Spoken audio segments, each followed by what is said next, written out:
morning. Welcome to Joy in Our Town. I'm your host, Lorene Tanaka. Now, labels on food products contain a lot of information, except if the food was genetically engineered. We have with us today Dr. Ashley Lukens, and she's a director with the Hawaii Center for Food Safety. Thank you so much for being here. Thanks for having me. This is good information. Now tell us, why don't these labels contain this information? Yeah, that's a really great question.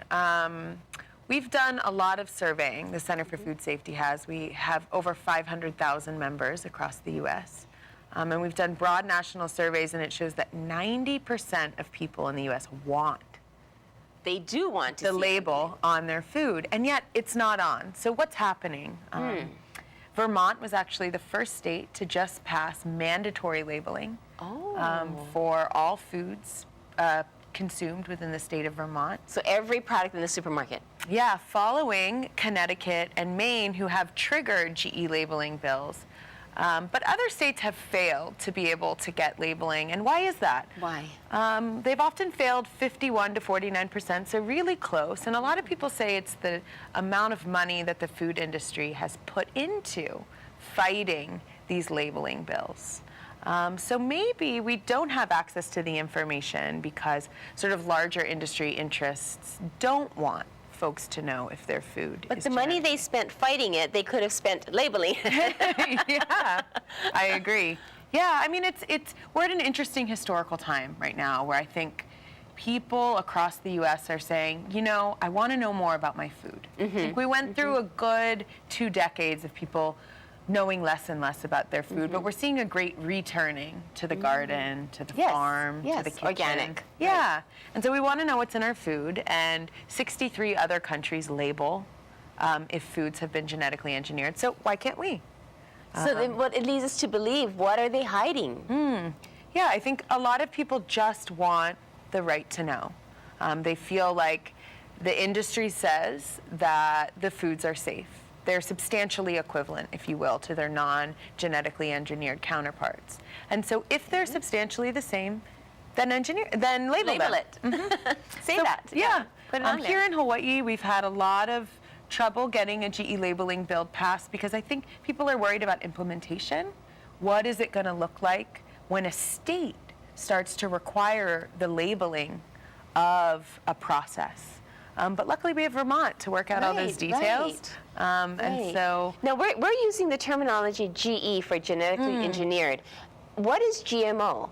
yeah, so I think it's just a battle of words. Oh, okay, The okay. scientifically preferred nomenclature is GE because genetic engineering is a process. And when we talk about labeling, we label dozens of other processes. If you look on your lemonade made from concentrate, that's labeling a process. If your food's been irradiated, it will say irradiated, labeling a process. So by saying genetic engineering, we're saying let's label a process. GMO is more sort of, seems to imply something stable. It's an organism, a fixed something. Genetic engineering, again, highlights that this food has undergone a different process.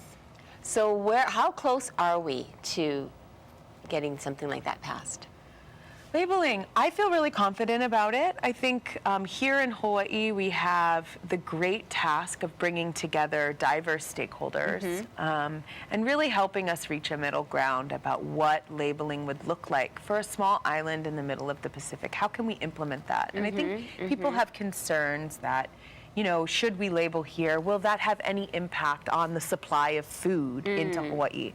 Luckily, we know that the European Union requires labeling, and they've had no trouble getting foods that are labeled into their markets. So we feel really confident. So that hurdle has been passed. Yeah, so I think we're really close. We'll definitely see labeling, another labeling bill next session. And if it doesn't pass, I also think we might see labeling at the federal level. Senator Schatz is a big supporter of federal labeling, as is Representative Tulsi Gabbard. So we have really strong advocacy at the federal level in support of GE labeling. Wow. This is interesting. Now, you sent over an article we were going through, and I was alarmed, so I'm just going to say it.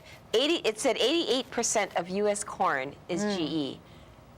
I love corn. Yeah. Well, I mean, my first thing to you is don't worry. The corn you're thinking about, corn on the cob, is sweet corn, and there are only a few varieties of sweet corn that have been genetically engineered. Okay. The bulk of corn that's grown that is genetically engineered goes to two things. One, it goes to feed animals. Okay. So cattle, chickens, pork, it becomes animal feed, and then also fuel. But then it becomes our feed, too. Yeah, so if you do eat meat, it turns into the animals, and Right. there are concerns about that, that so much of our feed supply is genetically engineered.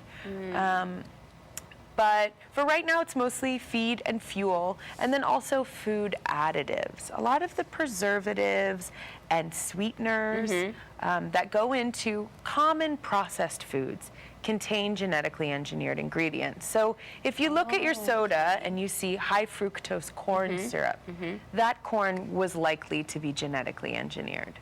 So it could be in our foods in varying degrees, from like a 1% to maybe as high as who knows? 100%. Who knows? Yeah. Right? We don't really know. A corn know. chip could probably be 100% GE. Wow. Yeah, and I think, we were chatting about, well, why does that matter? A lot of proponents of genetic engineering will say, it's already in everything. You're already eating it every day. So don't worry about it. Don't worry about it. Just keep doing what you're doing. Nobody's fallen over and died, so it's safe. Others, Europe, for example, adopts the precautionary principle. So let's just make 100% sure before we launch into this sort of mass experiment of exposure to a technology that, again, the science is out on. It hasn't been proven safe or unsafe. And the thing about labeling is we're not saying it's dangerous. If it was dangerous, we'd be trying to get it off the shelves. I hope so. We're just saying, give people the right to choose. And by giving a label, you democratize access to that information. So I have my PhD, I'm well studied in food. I feel really confident navigating the grocery store. But my mom, when she goes to shop for my daughter, she feels very overwhelmed. She says, I know you want me to avoid this, but I don't know where it is. So it's really about... So it's not like there's a GE section in the market and then there's a non-GE section. The entire supermarket, probably, except for the produce. Now let's just touch a little on your daughter, because she's instrumental in getting you very interested in this. Yeah, when I became a mom, and I think every mom goes through this, you sort of pick your battles. You decide, I'm going to, maybe really focus on education, or I'm going to really focus on creative play or music. And for me, healthy eating was the place where I felt empowered as a mom. I felt confident. I felt like I knew what I could do. You could control how that was going to happen. And so what you cooked, what you practiced. Yeah, so I made my own baby food, I breastfed, I really tried to do everything I could do to know What a lucky girl. where my daughter's food was coming from. And labels became increasingly important to me in that journey.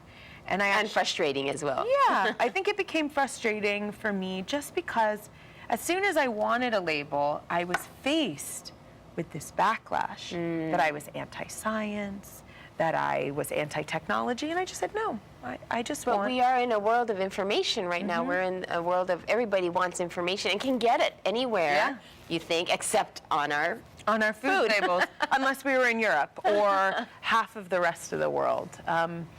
So I think that, again, if we can find moments in our lives when we can empower consumers, give them access to the information that they need to make choices, a lot of people will say, I don't care.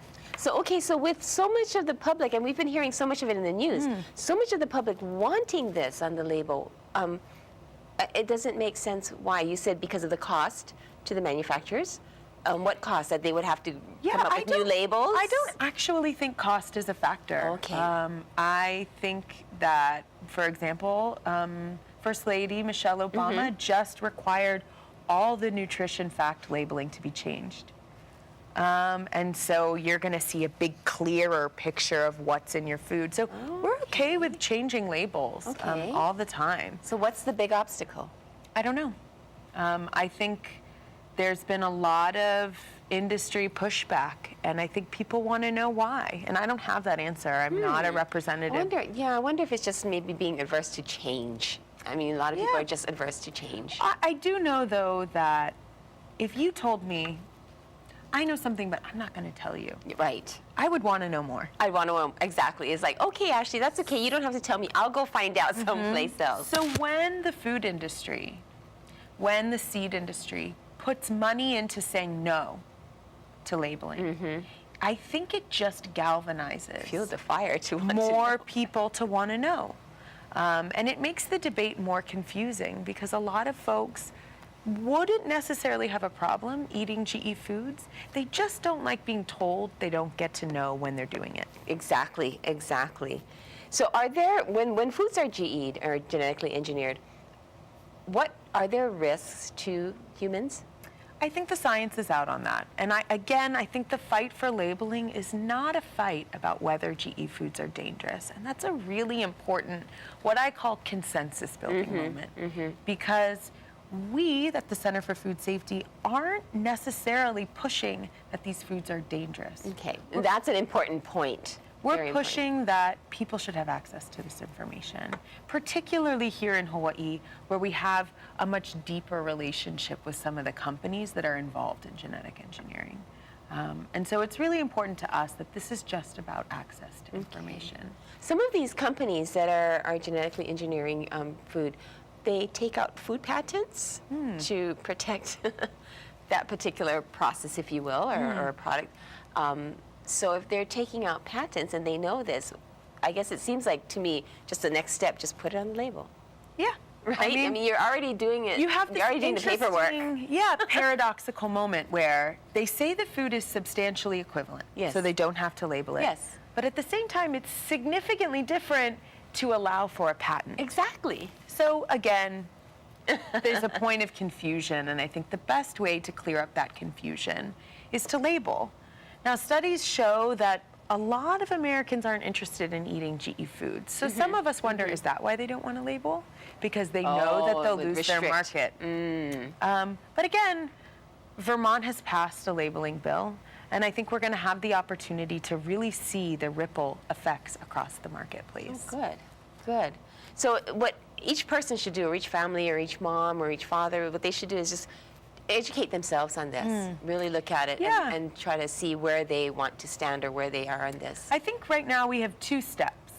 I call this the dance of grassroots politics, but you can take the step in your personal life. You know, if you buy organic, you know it hasn't been genetically engineered.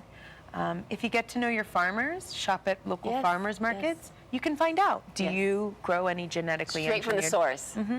If you avoid processed foods, it's a really easy way to avoid GE. So those are your private choices. Good. But I like to think about also helping others who might not be prepared to help themselves. And I think that's where you lend your public support to labeling, because you say, I might have the means or the capacity to make these choices, but others might not. So I'd like to fight for labeling to give everybody access to the information they need. That would be good.